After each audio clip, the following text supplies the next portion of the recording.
ሰላም ዝኸበርኩም ተኸታተልቲ ኤሪሊንክ ጻውዒት ጉቴሬዝን ኣመቱን ከምኡውን ምስሓብ ኣባልነት ካብ ኢጋድ ስለምንታይ ብዝብል ዝተዳለወ ትሕዝቶ መደብ እንሆ ሰናይ ምክትታል ዋና ጸሓፊ ሕቡራት ሃገራት አንቶኒዮ ጉቴሬዝ መበል 25 ዓመት ምኽታም ስምምዕ አልጀርስ ማለት 12 ታሕሳስ 2000 ምኽንያት ብምግባር ስምምዕ አልጀርስ ክኽበር ኤርትራን ኢትዮጵያን ንራእይ ነባሪ ሰላምን ምኽባር ለዓላውነትን ግዛታዊ ሓድነትን ውፍያት ኮይነን ክርከባን ጻውዒት ኣቕሪቡ ሕብረት ኤውሮጳ መንግስትታት ዓባይ ብሪጣንያ ካናዳ ጃፓንን ኖርዌይን ውን ተመሳሳሊ ጻውዒት ኣቕሪቦም ጉቴሬዝ ኮነ ነዚ ጻውዒት እዚ ዘቕረቡ ካልኦት ወገናት ንስለ ዝኽሪ ፍጻሜታት ታሕሳስ ጥራይ ኣይኮኑን እቲ ጻውዒት ምስ ህልው ኩነታት ቀርና ኣፍሪቃ ኣዛሚድካ ክንበብ እንከሎ ኪኒኡ ዝትንተን ዓብዪ ትርጉምን ኣመትን ኣለዎ እቲ ዘገርም ካብቲ ብቐረባ ዝምልከቶ ዞባዊ ውድብ ኢጋድ ዝቐረበ ጻውዒት ኣይነበረን ሕብረት ኣፍሪቃ እውን እንተኾነ እቲ ዕለት ምስ ሓለፈ ድሕሪ ጻውዒት ዋና ጸሓፊ ጉቴሬዝ መግለጺ ኣውፅኡ እዚ ከምዚ ኢሉ እንከሎ ሓደ ካብ ዓበይቲ ፍጻሜታት ናይ ዝሰሙን እዚ ኤርትራ ካብ ኢጋድ ኣባልነታ ምስሓባ እዩ ፈለማ ግን ስምምዕ አልጀርስ ክኽበር ንዝቐረበ ጻውዒትን ትርጉሙን ኣሞቱን ክንምልከት ስምምዕ አልጀርስ ካብ ግንቦት 1998 ክሳብ ሰነ 2000 ዓመተ ምህረት ብዶባዊ ምስሕሓብ ተመኽንዩ ኣብ ልዕሊ ኤርትራ ዝተኻየደ ቁልዑን ዘይምኽንዩን ወራር ስርዓት ኢትዮጵያ ብሓያል መኸተ ህዝቢ ኤርትራ ድሕሪ ምብርዓኑ ኣብ ታሕሳስ 2000 ዓመተ ምህረት ነቲ ኹይናት ንምዕራፍ ኣብ ከተማ አልጀርስ ድሕሪ ዝተኻየደ ሓያል ዘተ መራሕቲ ክልቲአን ሃገራት ክታሞም ዘንበርሉ ኣጠቓላሊ ስምምዕ ሰላም እዩ ስምምዕ አልጀርስ ብመንጎኝንነት ሕቡራት ሃገራትን ውድብ ሓድነት ኣፍሪቃን ዝተበጽሐ ኮይኑ ኣብ ሓስቲ ትግባር ናይቲ ስምምዕ ኮይኖም ክታሞም ዘንበሩ ድማ ሕቡራት መንግስታት ኣሜሪካ ኤውሮጳዊ ሕብረትን መንግስቲ አልጄርያን እዮም ስምምዕ አልጀርስ 5 ኣባላት ዝሓቆፈ ዘይሻራዊ ዳናይ ኮሚሽን ክምስረት ዝእዝዝ ኮይኑ እቲ ዝቐውም ኮሚሽን ንዶብ ክልቲአን ሃገራት ዝምልከት መግዛእታዊ ውዕላት ማለት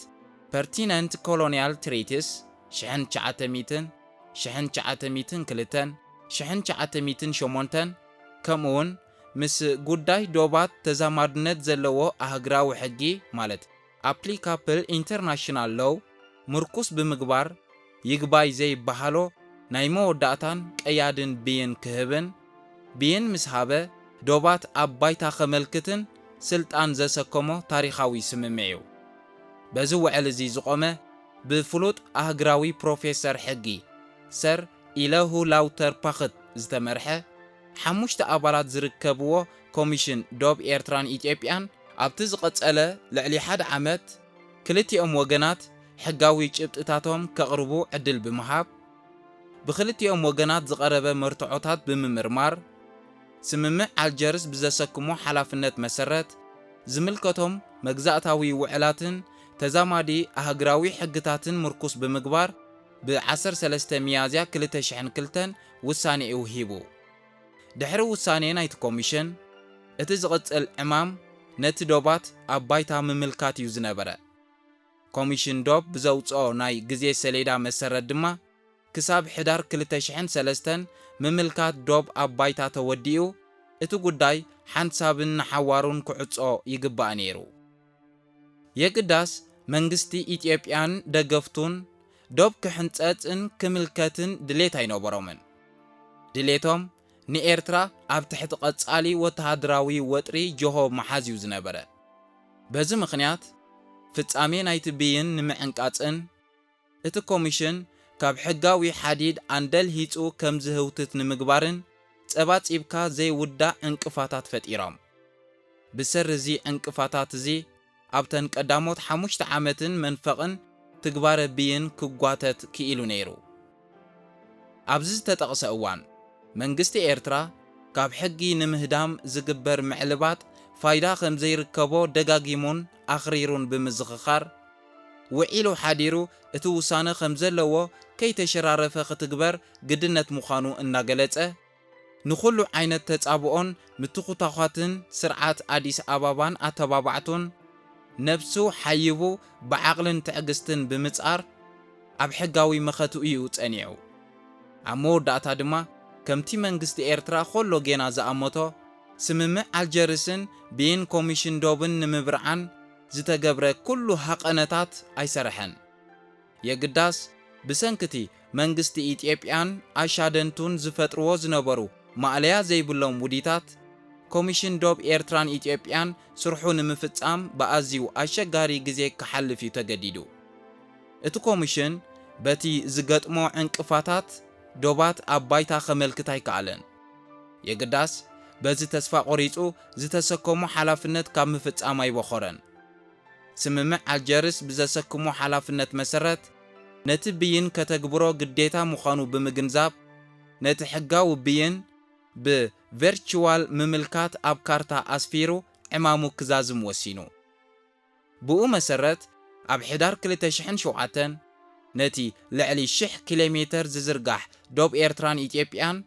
بجيوغرافياوي مرخبي نتبتات مالت كوردينيتس انتلاي اعنود زتكللو دقيق زرزرات آنتيرو أب 45 كارتاتات بمسفار قدحاتو نخلتين هاجرات كمون نبايتوت اتتا حبرات هاجرات أركيبو بتوساقي نهزباوي موكسي زخون قدح كارتاتات أب أهادو كارتوغرافي حبرات هاجرات كم زقمت بمقبار مززام سرحو زتأساسره كلو ممحداراون فاينانساون قديات فتيمو ترف مولا ناب معكن حبرات هاجرات بمملاس بيت صحفة وعاتيو اتي كوميشن سرحو زازيمو ناب بايتوت اتتا حبرات هاجرات اب زقربو ناي مجرشتات ابصابو كم ززسعب قالات اسفيرو يركب اتي بعسر سلسته ميازيا كلتشحن كلتن بزتوهابه وسانه زتحنصصه اب حدار كلتشحن شوعتن دما بمانزا مالت فيرتشوال مملكات تنصيرو زلو دوب نخلتيهم وغنات قياديو نزي دوب زي زتصارر وي زطحس زخونه تغبار دما زي حقاويو كوميشن دوب بزي ناي موداتا سغمتي سممع الجرس زسكمو حلافنت ملؤ بملؤ كم زفصمه يامن مس مبقع حلافنتو زتاساسره ممحداراون فاينانساون قديات بمززامو دما كاب حج ندحر ننفسو عمامو كم زوده اصو بيت صحفت يقطرا بمبال دوب إيرتران إيتيبيان حنسابن حوارون بزخونه يخون ملكعون حيلون كقلس بزي كእል حقاونت كم زتحنصصن كم زتملكتن أرغاغيصو كوميشن دوب إيرتران إيتيبيان أبت ناي موداتا صبصابو أب ملؤ ناي سراح غزيو بايتو صطتا حبرات هاجراتن أو حستي سممع الجرسن حلافنتهم بزي مفصامهم كمون بسرعات إيتيبيا زغاطمو كبيد انقفات انت زي كوينو بإيرترا زخونه يخون كاب حقن منفسن ناي تسممع زوصه تغبار كم زي نبره انصيرو اسفيرو والله منغست إيرترا بوغنو بحد حمله كلتشحن شومونتن ناب كوميشن ابز صحافو دبداب بدما كم زيلو إيتيبيا اب امام ملكات مس كوميشن دوب كتتحبابر قربت زي مخانا حماق عدل يخوننبر نقيادن موداتان بحري نايتو وسانه بزخونه منغدي زعنو ايكونن إثيوبيا بحقي خدقياد فقارنيا بزي مخانا كوميشن دوب اب موداتا بزوسدو وسانه مسرت صحافي كوميشن دوب ناب كلتيኦም وغناتن ناب حبرات هاجراتن زلاخو بحاده 25,000 متانه مالت سكيل زتدالوه بمراخبي نطبتات ملكتات نايت دوب زحبر 45 كارتاتات منغستي إيرترا تركيبو الله بزي دما إيرترا كوميشن دوب ملؤ بملؤ حلافنتو كم زفصمت وسدو بزي منفس زي إيرترا بايتو صطتا حبرات هاجرات ورار لعلاوي مريت إيرترا كبقع زلو حقاوي سلطان كتقم درخيت مغبار كتقصليا إيرترا اب موداتا اتي كوميشن اب تحت خمز زامسله ازيو اصقامي كونتات سممع الجرز زسكمو حلافنتن عمامن بغبو اسلاسيلو مفصامو مسغانا اتغلص زبل ملخت نبرو ዶባዊ ምስሕሓብ ዝብል ስም ተዋሂብዎ ዝተወልዐ ግጭት ኤርትራን ኢትዮጵያን እምበኣር ቅድሚ 25 ዓመት ብይን ተዋሂብዎ ዝተደምደመ ቅድሚ 18 ዓመት ድማ ብቨርቹዋል ዲማርኬሽን ተተግቢሩ ዘኽተመ ጉዳዩ ሎሚ ኣብ ሙሉእ ዓለም ካብ ዘለዋ ሃገራት ከም ናይ ኤርትራን ኢትዮጵያን ገይሩ ዝነጸረ ዶባት ዘለዎን ሃገራት ኣዝየን ውሕዳት እየን ከምቲ ኮሚሽን ዶብ ኣብ ናይ መጨረሽታ ደብዳቤኡ ዝገለጾ ነዚ ብሕጊ ዝተኸለለ ዶብ ጥሒስካ ሉዓላዊ መሬት ኤርትራ መሓዝ ጎበጣ ስለ ዝኾነ ንወረርቲ ብሕጊ ዝሕትት እዩ ነይሩ ስርዓት ኣዲስ ኣበባ ድሕርቲ ኣብ ሕዳር 2007 ብማንዛ ምምልካት ዝተዛዘመ ፍጻሜ ብይን ብዘይ ዝኾነ ምስምስ ብቐጥታ ካብ ሉዓላዊ መሬት ኤርትራ ክለቅቕ እዩ ነይርዎ የግዳስ ክሳብ ዓመተ 2020 ኣይለቐቐን ኣብ መወዳእታ ግዜ ናቱ መልሲ ሂቡ ሰራዊት ኤርትራ ነቲ ብሕጊ ዝተወሰነ ሉዓላዊ መሬት ኤርትራ ብዘይ ዝኾነ ምሽርራፍ ሙሉእ ብምሉእ ናብ ዋናኡ መሊስዎ ኢትዮጵያ ድሕሪ ፍጻሜ ብይን ንነዊሕ ዓመታት ኣብ ሉዓላዊ ግዝኣት ኤርትራ ሰፊራ ምጽናሕ እምበኣር ብመሰረት ውሳኔ ኮሚሽን ዶብ ኤርትራን ኢትዮጵያን ካብ ሕጊ ወጻኢ ጥራይ ዘይኮነ ካሕሳውን ክሕተተሉ ዝግባዩ ስምምዕ ኣልጀርስ ነቲ ብቓልስን ረዚን መስዋዕትን ህዝቢ ኤርትራ ዝተረጋገጸ ናጽነት ኤርትራ ነቲ ኣህግራዊ ማሕበረሰብ ዓለም ብዝተሳተፎ ህዝባዊ ረፈረንዱም ዕላዊ ዝኾነ ሉዓላዊነት ኤርትራ ከምኡውን ነቲ ብመግዛእታዊ ውዕላት ማለት ፐርቲነንት ኮሎኒያል ትሪትስ 1900 1902 1908 ዝተነጸረ ዶባት ደጊሙ ዝቖልዐን ዝደርዐን ታሪኻዊ ስምምዕ እዩ ህዝብታት ኤርትራን ኢትዮጵያን ነቲ ልዑል ድርኺት ግዳማውያን ሓይልታት ዝነበሮ መጠነ ሰፊሕ ኩናት 1998 ክሳብ 2000 ከቢድ ጉድኣት ወሪድዎም ገዚፍ ናይ ግዜን ዕድላትን ክሳራ ገጢምዎምን እዩ ድሕሪ ናይ ኣስታት 20 ዓመታት ኣይ ሰላም ኣይ ኩናት ሃዋህው ኣብ 2018 ኣብ ኢትዮጵያ ናይ ስርዓት ለውጢ መጺኡ ኣብ መንጎ ክልቲአን ሃገራት ዝነበረ ኩነተ ተጻብኦ ኣብቂዑ ምስ ተባሃለ ኩሎም ደለይቲ ጽቡቕ ደጊም ቀርኒ ኣፍሪቃ ካብ ጸልማት ዘመን ወፂኡ ትስፉው መጻኢ ናብ ዘማዕድወሉ መድረኽ ክድይብ እዩ ዝብል ተስፋ ኣሕዲሮም ነይሮም የግዳስ ዘራጊ ኸሎ ጽሩይ ማይ ምስታይ ዝከኣል ኣይኮነን ነቲ ዝመጽእ ሓድሽ ምዕባለታት ንምዝራግ ዝዕላምኡ ካልእ ወተሃደራዊ ዕንደራ ስዒቡ ዘየድሊ ተወሳኺ መቕዘፍትን ዕንወትን ኣኸቲሉ ድሕርቲ ገዚፍ መቕዘፍትን ዕንወትን ዘኸተለ ወተሃደራዊ ዕንደራውን እንተኾነ ሓድሽ መንግስቲ ኢትዮጵያ ብናይ ተረኛንነት ስምዒት ኣብ ሃገሩ ዝተኸተሎ ዓሌታዊ ፖለቲካን ብምወላ ሓደስቲ ጎባልል ዞባና ዘልዓሎ ንሰላም ቀርና ኣፍሪቃ ዝዘርግ ዘይክውንነታዊ ዛዕባን ህርፋን ምስፍሕፋሕን ነቲ ህዝብታት ኢትዮጵያን ቀርና ኣፍሪቃን ተስፋ ኣንቢሮምሉ ዝነበሩ ሓድሽ ምዕራፍ ናብ ካልእ ቅልውላው እእትይዎ ይርከብ የግዳስ እዚ ናይ ሕጂ ግዝያዊ ዕንቅፋት ምስቲ ኣብ ዝሓለፈ 80 ዓመት ዝተሰግረ ማእለያ ዘይብሉ ብድሆታት ብምንጽጻር ንእሽቶን ቀሊልን እዩ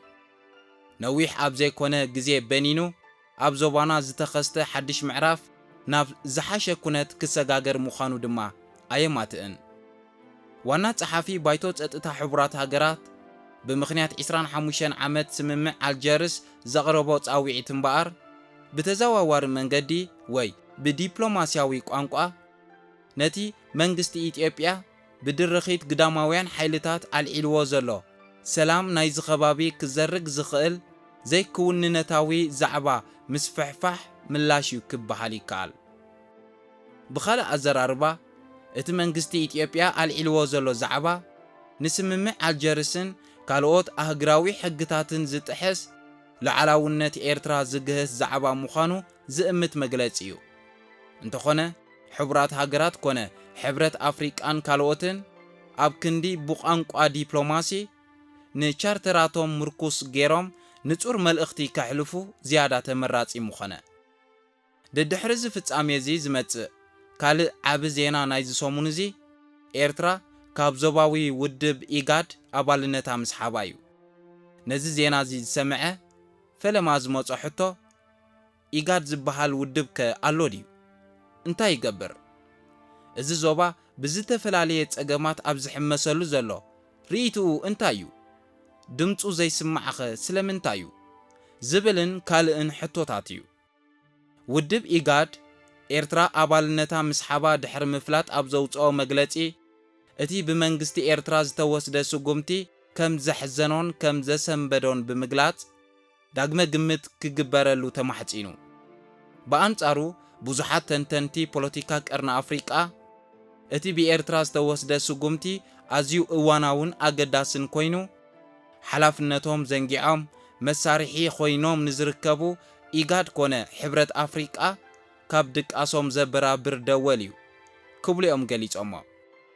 ንድሕሪት ተመሊስና ታሪኽ እንተተወኪስና ዞባዊ ውድብ ኢጋድ ብቐንዱ ብድርኺት መንግስቲ ኤርትራ ዝተመስረተ እዩ ኤርትራ ኣብ 1993 ከም ሉዓላዊት ሃገር ኣባል ማሕበረሰብ ዓለም ምስ ኮነት ብደረጃ ዞባ ሰፊሕ ናይ ምትሕብባር ባይታ ክንጸፍ ኣብ ቁጠባውን ልምዓታውን መደባት ተሻራኽን ተማላላእን ጎረቦ ክፍጠር ኣብ ዝምድናታት ወፃኢ ድማ ሓበራዊ መረዳእታን ውህደትን ክህልዩ ሓሳብ ኣቕሪባ ድሌት ናይ ካልኦት ሃገራት ተወሲኽዎ ድማ ነዚ ዕላማ እዚ ንምውቃዕ እቲ ቅድሚኡ ኣብ ምክልኻል ኣንበጣ ዝነጥፍ ዝነበረ ትካል ናብ ዞባዊ ውድብ ተቐይሩ ዕላማታቱ ከም ዝሰፍሕ ተገይሩ ኢጋድ ኣብ ዝሓለፈ 30 ዓመታት ነቲ ዝቆመሉ ዕላማታት ወቂዑ እንተዳኢልና እቲ ዛንታ ኣዝዩ ዘሐንኽ እዩ እቲ ውድብ ኣብ ሰላምን ምርግጋእን ልምዓታዊ ምትሕብባርን እዚ ዞባ ዝኾነ ይኹን ኣበርክቶ ኣይገበረን በንጻሩ እኳ ደኣ ዕላማታቱ ስሒቱ ፖለቲካዊ መሳርሒ ናይ ግዳም ሓይልታትን ውልቀ ሃገራትን እዩ ኮይኑ ኣብ 1998 መንግስቲ ኢትዮጵያ ብዶብ ኣሳቢቡ ኣብ ልዕሊ ኤርትራ መጠነ ሰፊሕ ወራር ኣብ ዝፈጸመሉ እቲ ውድብ ንቐል ዓለም እውን ብጮቕ ክብል ኣይተሰምዐን ሓደ ካብ ጉሉሕ መርኣያታት ድኽመታት ኢጋድ ኢትዮጵያ ብድርኺት ሕቡራት መንግስታት ኣሜሪካን መሻርክታን ነቲ ብቁጽሪ 1725 ዝፍለጥ ሕቡራት ሃገራት ለዓላውነትን መሬታዊ ሓድነትን ፖለቲካዊ ናጽነትን ሶማልያ ከኽብራ ዝጽውዕ ብይን ጥሒሳ ኣብ ታሕሳስ 2006 ኣብ ሶማል ወራር ክትፍጽም ባርኾት መሃቡን ነቲ ወራር ቁኑዕ ስጉምቲ ኣምሲሉ ከመኽንየሉን ምፍታኑን እዩ በዚ ምኽንያት እዚ ኤርትራ ኣብ ሚያዝያ 2007 ኣባልነታ ካብቲ ውድብ ስሒባ ምንባራ ዝፍለጥ እዩ ኢጋድ ብዘይካዚ ብ20 ግንቦት 2009 ኣብ ልዕሊ ኤርትራ መሰረት ዘይብሉ ክስታት ብምኹማር ባይቶ ጸጥታ ብዘይ ዝኾነ ይኹን ምድንጓይ ኣብ ልዕሊ ኤርትራ እገዳ ክውስን ጻውዒት ምቕራቡ ኣይርስዓን ኣብ 2018 ኣብ መንጎ ኤርትራን ኢትዮጵያን ዝጸንሐ ኩነተ ተጻብኦ ከብቅዕ ስምምዕ ሰላም ድሕሪ ምፍራሙ መንግስቲ ኤርትራ ነቲ ተኸሊፉ ዝጸንሐ ቀንዲ ዕላማታት ናይቲ ውድብ ዕድል ንምሃብ ናብ ኢጋድ ምምላሱ ይዝከር እንተኾነ ኣካይዳ ናይቲ ውድብ ዝኾነ ለውጢ ኣየምጽአን ሓደ ካብ ጉሉሕ ትዕዝብቲ ሱዳን ከም ኣባል ሃገር ናይቲ ውድብ መጠን ብዛዕባ እቲ ገጢምዋ ዘሎ ጸገም ኣውራ ድማ ብዛዕባ እቲ ዓለም ብዓለሙ ዝዛረበሉ ዘሎ ጠገለ ዝሰኣነ ምትእትታው ሕቡራት ኢማራት ዓረብ ክዛረብ ዘይምድላዩ እዩ እዚ ዞባዊ ውድብ እዚ ኣብ ከምዚ ዓይነት ብዙሕ መቕዘፍትን ዕንወትን ዘኸትል ዘሎ ኩናት ከም ናይ ርሑቕ ተዓዛቢ ተዓዚሙ ዝተረፈሉ ምኽንያት ምርድኡ ኣየጸግምን ስርዓት ብልጽግና ሉዓላውነት ሃገረ ኤርትራ ዝጻረር ቃላት ዕለታዊ ሌፍ ኣብ ዝብለሉ ዘሎ እዋን እውን እንተኾነ እቲ ውድብ ዓገብ ክብል ዘይምኽኣሉ ናይ መን መሳርሒ ኮይኑ ከም ዘሎ ከም ፀሓይ ቀትሪ ንጹር እዩ ካብዚ ትዕዝብትታት እዚ ብምብጋስ ድማ እዮም ብዙሓት ወገናት መንግስቲ ኤርትራ ንዝወሰዶ ስጉምቲ ቁኑዕን እዋናውን እዩ ክብሉ ዝመጎስዎን ዘድነቕዎን ኤርትራ ካብ ኢጋድ ኣባልነታ ምስሓባ ምስቲ ካልኦት ሃገራት ናይ ዞባ ኣብ ልዕሊ እቲ ውድብ ዘለዎን ዘይዕግበት ድሕሪ ደጊም ኢጋድ ከም ዞባዊ ውድብ ኣብቂዑ እዩ ናብ ዝብል መደምደምታ ዘምርሕ እዩ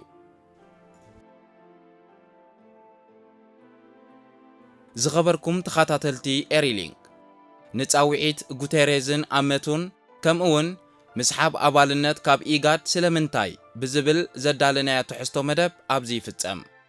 ኣብ ዝመጽእ ብኻልእ ትሕዝቶ መደብ ክንራኸብ ኢና ክሳብ ሽዑ ሰላም